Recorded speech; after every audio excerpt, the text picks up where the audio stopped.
اللہ حضرت جی بہت زیادہ حدیث موجود ہیں، جب بندہ سب دیکھے گا، بندہ کہے گا اللہ کی بارگاہ میں یا اللہ ایک موقع دے، یا اللہ ایک جان دے، میں ساری نمازیں پڑھوں گا، میں تیرا ذکر کروں گا، تیرے سونے محبوب پہ درود، یا اللہ ایک بھیج مجھے واپس۔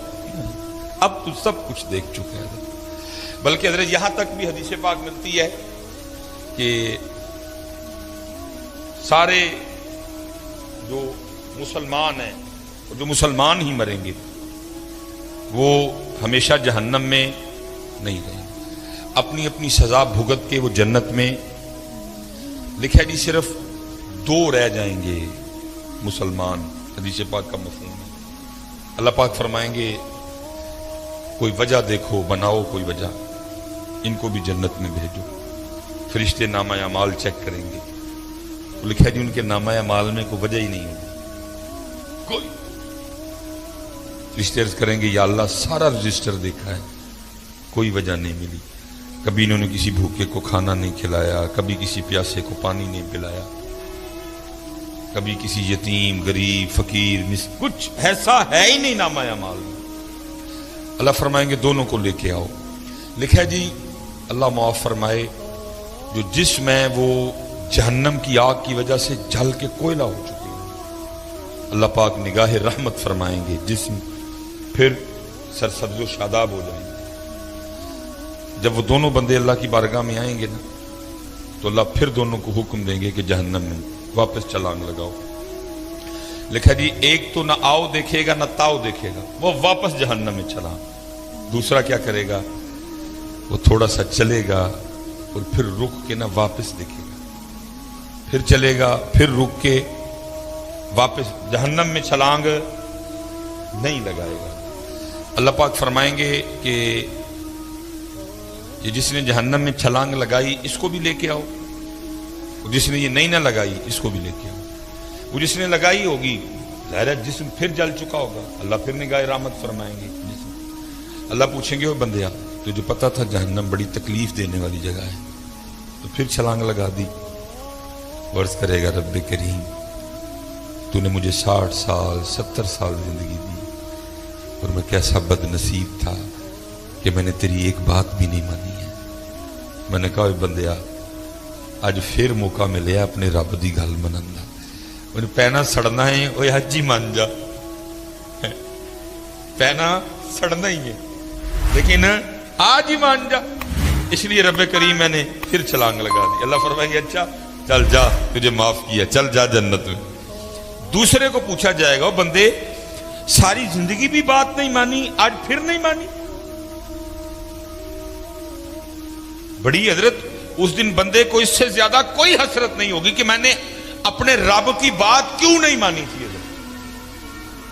بندہ کہے گا یا اللہ ایک جان دے پھر واپس، اب میں پڑھوں گا نماز، میں اٹھوں گا فجر کے لیے، میں تہجد بھی پڑھوں گا، جو تو نے مال دیا ہے میں خرچ کروں گا اس کو لوگوں پہ، لیکن تب کیا کہا؟ اب بندے وقت گزر گئے، تو دیکھ لیا سارا، قبر تو نے دیکھ لی، حشر تو نے دیکھ لیا، جنت تو نے دیکھ لی، جہنم تو نے دیکھ لی، حساب تو نے دیکھ لی۔ اب تو مزہ تو تب تھا نا بغیر دیکھے مانتا، اب تو سب دیکھ چکا تھا، اب گیا موقع۔ تو اللہ پوچھیں گے ساری زندگی بھی بات نہیں مانی، آج پھر نہیں مانی؟ تو بندہ کیا عرض کرے گا رب کریم میری بدبختی کہ میں نے تیری بات نہیں مانی۔ تو اللہ کہیں گے آج کیوں نہیں پھر مانی؟ تو عرض کرے گا رب کریم میں نے ایک دن کسی عالم سے سنا تھا کہ تو نے اپنے عرش کے اوپر لکھوا رکھا ہے کہ ان رحمتی وسیعت غضبی، بے شک میری رحمت میرے غصے پہ غالب ہے۔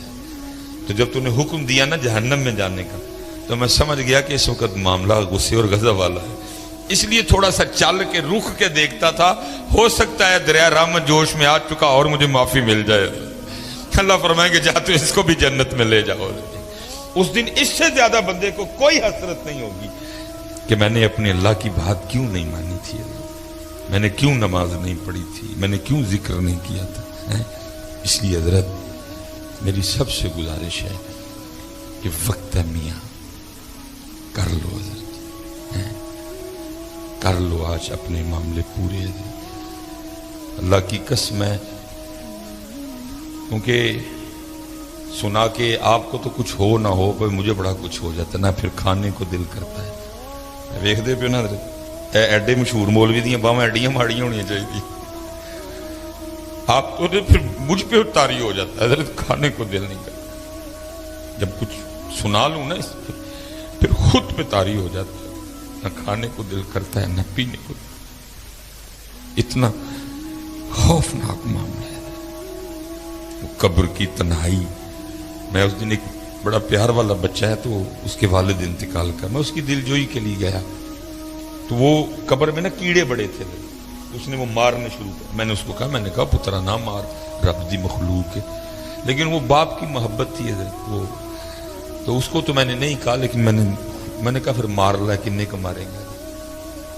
تنہائی، اندھیرا، کیڑے، کیا کیا کوئی ہے کسی کو فکر؟ کوئی ہے توجہ اگر کوئی ہے دھیان کسی کو؟ اسی کو سجا رہے ہیں جی، اسی پہ پاؤں کے جی ہے ٹیلاں لا دیو، رنگ نہیں سونا، ہے والیاں لا دیو. 2 سال ہو گئے نے جی، انہیں بھی لا دیو جی، ہے والیاں. ٹھیک ہے بھائی، اللہ نے اگر تجھے دیا ہے تو تیری مرضی ہے لگا، لیکن میری گزارش اتنی ہے بھائی جدھر کتنا تو رہ لے گا، ادھر کتنا، آخر کتنا رہ لے گا. میں نے آگے کہا نا جی، میں آپ کے لیے 200 سال عمر کا دعا گو ہوں صحت والی، لیکن بھائی 200 سال بعد بھی جانا. تکلیف یہ ہے کہ بھائی جس کو چھوڑنا ہے، مانتے ہو چھوڑنا ہے، چھوڑ کے جا رہے ہیں. مرید حسین صاحب چلے گئے، میرے والد صاحب چلے گئے، میری والدہ صاحبہ چلی گئی، حکیم صاحب چلے گئے، حکیم خادم علی صاحب چلے گئے، حافظ محمد عالم رحمت اللہ تعالی علیہ چلے گئے. کتنی دیر حضرت یہ تو ٹیلوں میں رہ لے گا؟ کتنی دیر میاں تو اس گدے پہ سو لے گا؟ کتنی دیر تو اس بیڈ پہ سو لے گا؟ تو نے یہ گدہ بھی چھوڑنا ہے، تو نے یہ بیڈ بھی چھوڑنا ہے، تو نے یہ ٹیلیں بھی چھوڑنی ہیں، تو نے یہ ڈائننگ ٹیبل بھی چھوڑنا ہے، تو نے یہ محلہ بھی چھوڑنا ہے، تو نے یہ گاؤں بھی چھوڑنا ہے، تو نے یہ پنڈ بھی چھوڑنا ہے، اور تو نے جانا ہے میاں، تو نے جانا ہے. دکھ صرف یہ ہے، ٹھیک ہے بھائی بناؤ کرو تو یہ میرا گھر بھی سب کچھ ہے، ٹیلیں بھی لگی ہیں، صوفے بھی ہیں، سب کچھ ہے حضرت، لیکن اللہ کا شکر ہے میری آج فجر کی غیر حاضری نہیں، الحمدللہ. میری کل عشاء کی غیر حاضری نہیں ہے، میری کل مغرب کی غیر حاضری نہیں. یہ ٹیلیں تب کام خراب کریں گی جب ساتھ غیر حاضریاں لگیں، کیونکہ جو آگے والا گھر ہے نا، اس کو نماز میں سونا کرنا. ادھر کوئی روشنی نہیں ہوگی، اتھے کوئی وارڈا، کوئی میٹر، کوئی دیوا، کوئی لالٹین. قبر کی روشنی ادھر سے لے کے جانی ہے. ادھر قبر میں کوئی مولٹی فوم والوں نے اپنی فرنچائز نہیں کھولی ہوئی، قبر کے گدے ادھر سے لے کے جانے ہیں. ادھر جی ہائر والوں کی کوئی دکان نہیں، ادھر گری والوں کی کوئی دکان نہیں. اتھے دا اے سی ایتھو لے کے جانا ہے، ادھر اتھے سے نہیں ملے گا کچھ بھی. ادھر جو لے کے جانا ہے ادھر سے لے کے جانا ہے. آگ لے کے جانی ہے تو ادھر سے لے کے جانی ہے، اے سی لے کے جانا ہے تو ادھر سے لے کے جانا ہے. یہ فیصلہ آج آپ کے اور میرے ہاتھ میں ہے کہ اے سی لے کے جانا ہے کہ اگ لے کے